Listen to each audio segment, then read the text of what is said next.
So hello and welcome to this week's episode of Mount Mindset with myself, Geo McNee. Recording this I'm recording this on the back of just recording with Dale on his podcast, also called Bulletproof Mindset. We had a really, really good episode where we chat about what the principles of mindset is, what mindset really is at its core, and why mindset is really the starting point. Because lots of the time people will think to themselves, well, mindset, why bother?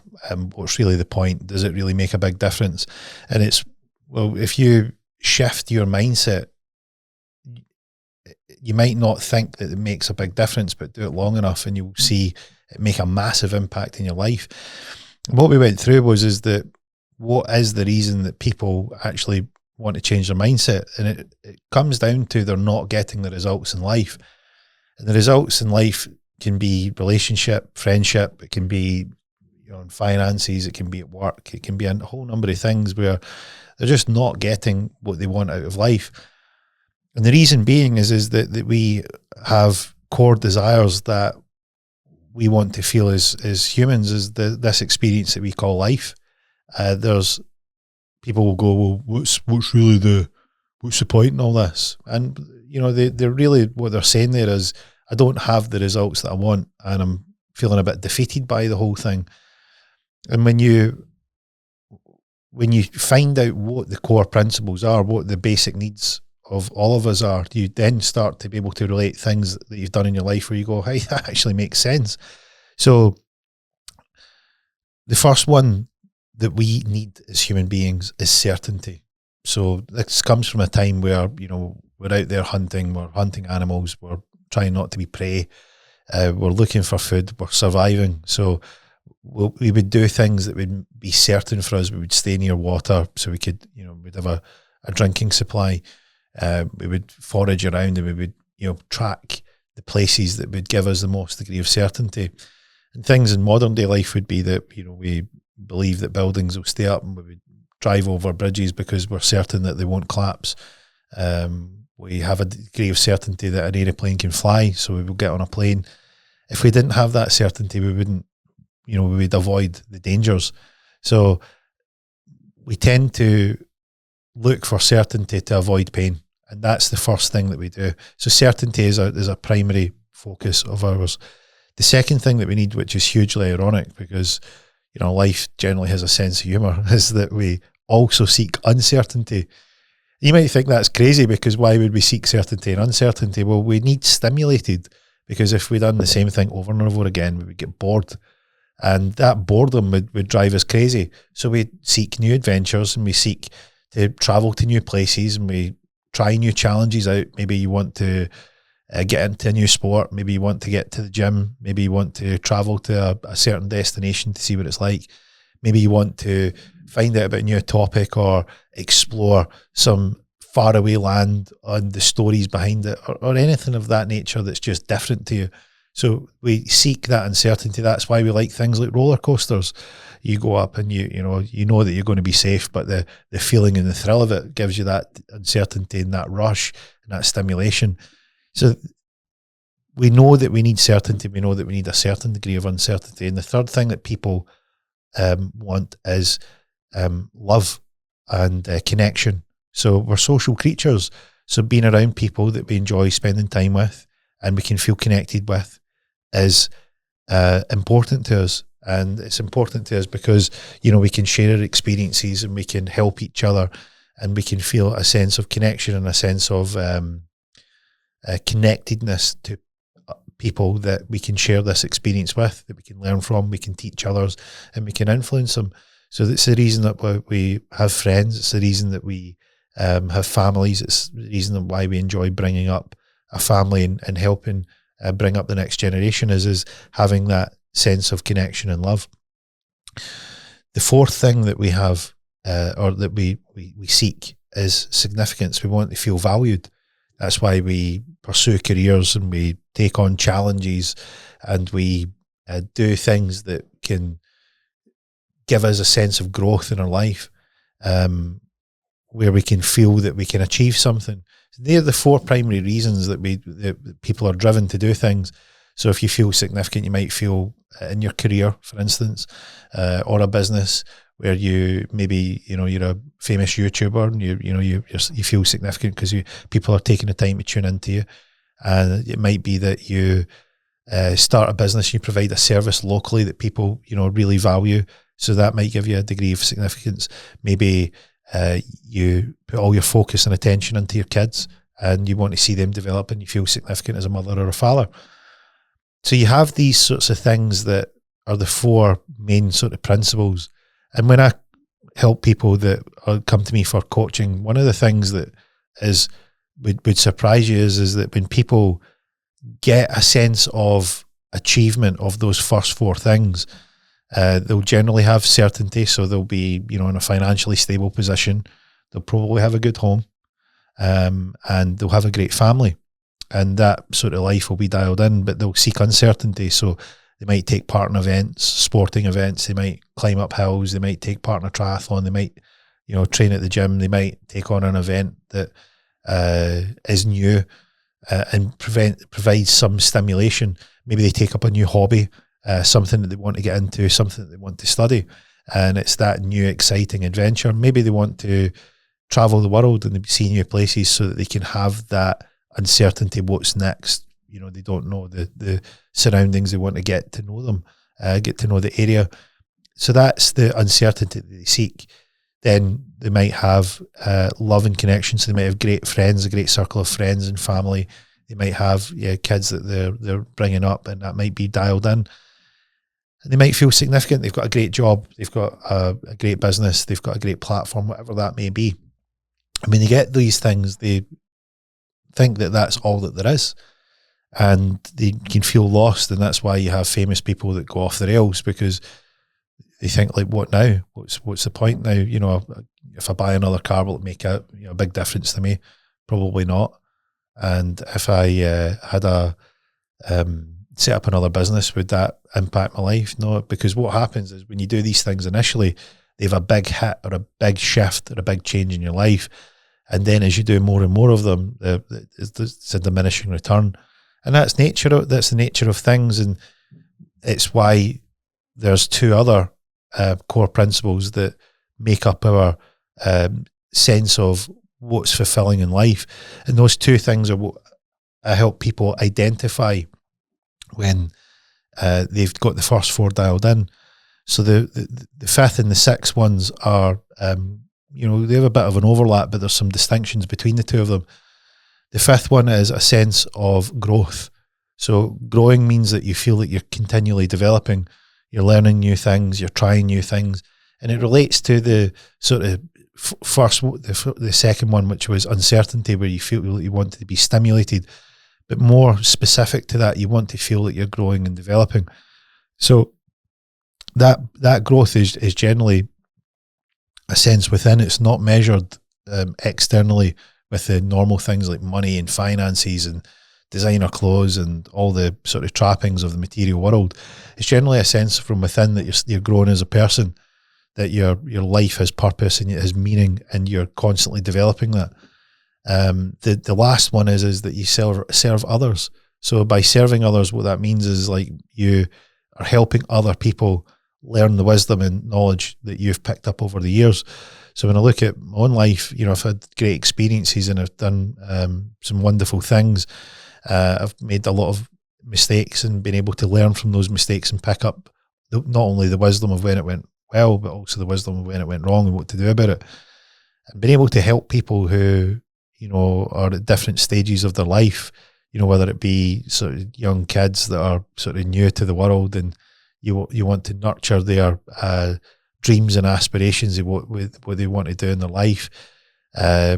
Teenagers that are sort of going through that change and they want to sort of try and find out what it is that they want, because they're in this environment that feels strange as their bodies are changing and they are developing their characters. It might be young adults that are sort of new into the world of the work life or business life, and it's a new world to them and they're wanting to cut their teeth and learn how to best get the results that match their vision and goals, all the way through to people that have been extremely successful and then think, what if? Like, what can I do now? What's the next stage? What's the next thing that I develop? And that's where helping some of these people that are, that are either stuck, lost, new, or developing their careers or their lives, whatever stage that they're at, can be a really meaningful thing to do. And there's no better way to reach people than things like this in a podcast, dicing up clips, passing on some of the wisdom. And for those of you that will know of a mindset coaching community, and the idea behind it is giving these principles out into the environment, or creating an environment that these principles can be absorbed. Because one of the discussions I had on Dale's podcast was one of his clients was in a situation where the environment wasn't conducive, and that he was taking one step forward and two steps back, mainly because when he wasn't in the gym training, he was going back to an environment where he was being talked out of continuing to push himself. And that, it's like, that environment can be really tricky and it can be really, really tough. So what do you do when you're in that environment? Well, you need an environment that's going to push you. You need an environment that you can grow. You're going to need an environment where you can feel connected to people that want the same things as you want, or maybe they've got the things that you want, that you seek to learn and develop in, and they're going to push you in the right way to get the most out of yourself. And that's the idea behind the mindset coaching community, is giving a place where you can train that mind, you can develop those skills, and you can also be around people that want to see you push. And one of the best ways to understand more about yourself is when you become really, really clear on what the core principles of life really is, as these 6 that we've laid out.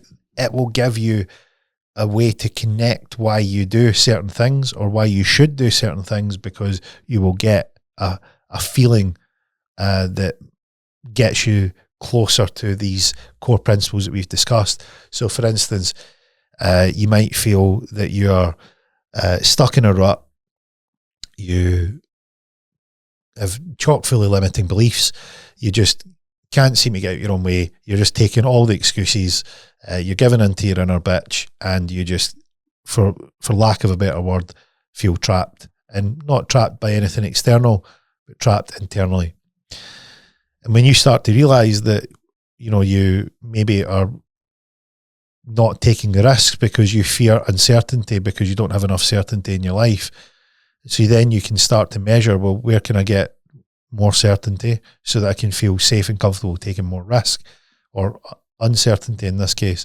So like an example would be, I don't have the money yet to take that risk of going for setting up a business. So I need more certainty, which is, let me save 6 months worth of salary so that I've got certainty that if I take that jump, then I can give myself a bit of breathing space, that I can pay the bills and get by, and I'll allow it enough time to work. These are all great things that you can attach to these principles with, the certainty, the uncertainty, the love and connection. So things like, why do you want to start a family? Well, because maybe you're a rip-roaring success at business or your career, but you lack something, you lack that feeling, and you might not know what that is. So you might want to look into where your life is lacking. And when you start to sort of split life into sections like we've done here, it can take you closer to what you actually seek, which will match the feeling that you feel is missing from your life. And when you do that, what it does is it gives you the ability to get a lot of clarity on what you should work on and what you should do. And that clarity is a great way of filtering out the things that's going on in your life, and keep doing certain things and removing some things out that are not taking you closer to that destination that you want to head to. And if you want to get a deep dive into what these sort of principles are and how you can get the most out of yourself, the best way to do this is actually to write down what your ultimate life would look like. So if you had no barriers and no restrictions, one of the things that I get people that I coach to do is, if you had the best possible life that you could ever have, what would it look like? because what it does is it gives you a way to create a vision of what you would want with no limitations. When you do that, what you can start to see is the things that you've got that you're doing well, but also the things that you lack and that you maybe haven't focused on. And then you can start to bring them into alignment and work towards making those dreams a reality. And that's the power of doing this process, because when you understand the 6 pillars of basic human needs, you then can then work out a real clear system of what you would want your life to look like. And that is, another word for that is writing your goals. So if you write your goals down, and then that gives you, a vision that you can work towards, and that vision is in your mind, you have a life that you'd like to one day live, and you can then see, if you're working towards those things. So like an example would be, want to have a big house and a fast car. Well, if you're currently, trying to live off grid, then you've got a mismatch. And it's not to say one or the other's bad. You can do both. You can do one or the other, but what you want is alignment in your life, that what you're doing now, your actions that you take now are in line with what your vision of the future is. And one issue that I catch people out with is that when I say to them, right, what would be your ideal week? What would be the ultimate week for you? And people can't even visualize what a great week they would be. And that really shows how little they're using the power of the visualization, that they're not using any planning. They don't have a clear idea of where they want to go.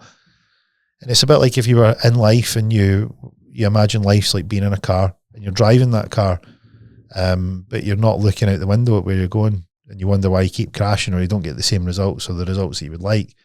And that's because you're not focusing on where you're going.